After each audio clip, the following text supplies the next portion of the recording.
Welcome to Donmar TV News Channel. Kung korupsyon ang pinag-uusapan, ito bang tax evasion na ginawa ng ABS-CBN Senator Manny Pacquiao? Korupsyon ba ito o hindi? Korupsyon ba ito o hindi?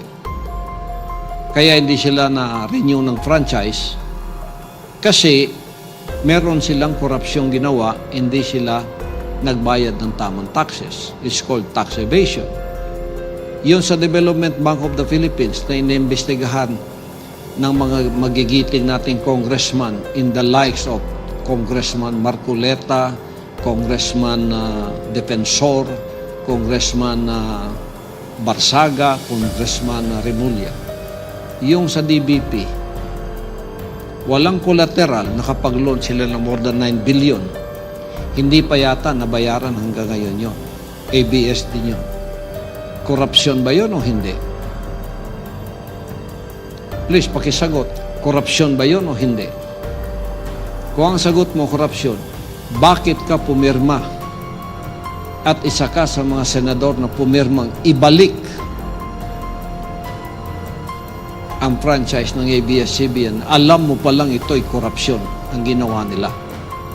Sa tax evasion, pagsisinungaling, at ang condonation noong nanghiram sila sa DBP at walang collateral. Hanggang ngayon yata hindi pa nakapagbayad. Pakisagot. Hinihintay ng taong bayan ang sagot ninyo dito, Honorable Senador Manny Pacquiao. Maganda yung crusade ninyo against corruption, pero patotohanan ninyo.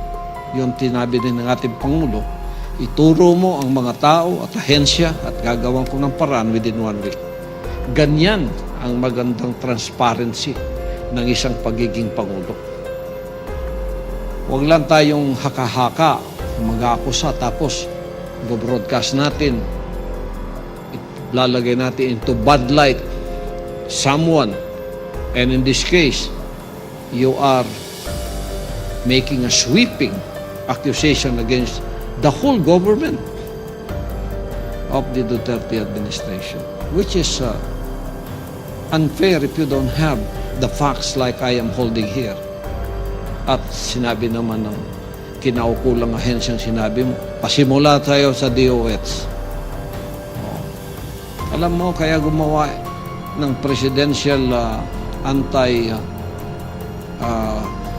Commission on Corruption, kasi yun nga ang tututukan ng Presidente. Isang tao lang siya, kahit na Pangulo siya, meron siyang magalamay na dapat tumututok dyan. Pag dumating sa kanya, ang problema yun, gagampanan niya.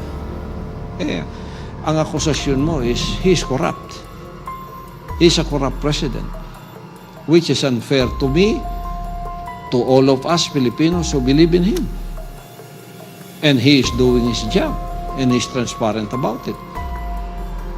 So, kung walang magsasalita ng totoo, walang malilin lang na naman ang tao, malilito na naman ang tao, babalik na naman tayo sa uno, malilin lang na naman sila, tapos pala meron lang kayong ambisyon.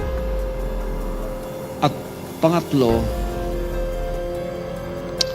ako wala akong believe sa mga taong traidor. PDP laban ka, President, Chairman ng ating Pangulo. Meron ka palang mga patutsada, mga akusasyon. Meron ka palang pagbatikos. Tinraidor mo siya. He was not aware of it. Hindi niya inaasahan, tinraidor mo. Sana bago mo ginawa yun, nag-resign ka muna. Kasi bakit? Kilala ng tao na ikaw kaibigan ng Pangulo. Kilala ng tao na ikaw kinumpiyansahan ka ng Pangulo. Marami siyang pabor na ibigay sa iyo. Siya pang naglagay ng ano mo sa military. Siya pa yung nagganon sa iyo. Tinaas pa yung kamay mo. So, kumpiyansya siya sa iyo. And then all of a sudden, nagsalita ka laban sa kanya. Binira mo siya ng patalikod. That is, in my principle, it is unforgivable to me. Wala akong kumpiyansa sa mga taong traidor. Because anytime pwede silang mag-traidor. At traitor is a traitor is a traitor. Kaibigan kayo. Kapartido mo pa siya. Kada birthday mo, pinupuntahan ka niya.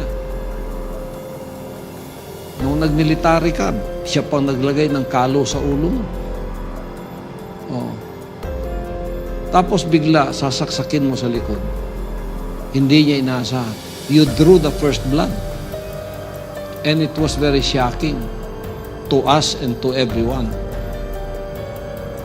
Hindi nga niya pinansin muna yun eh.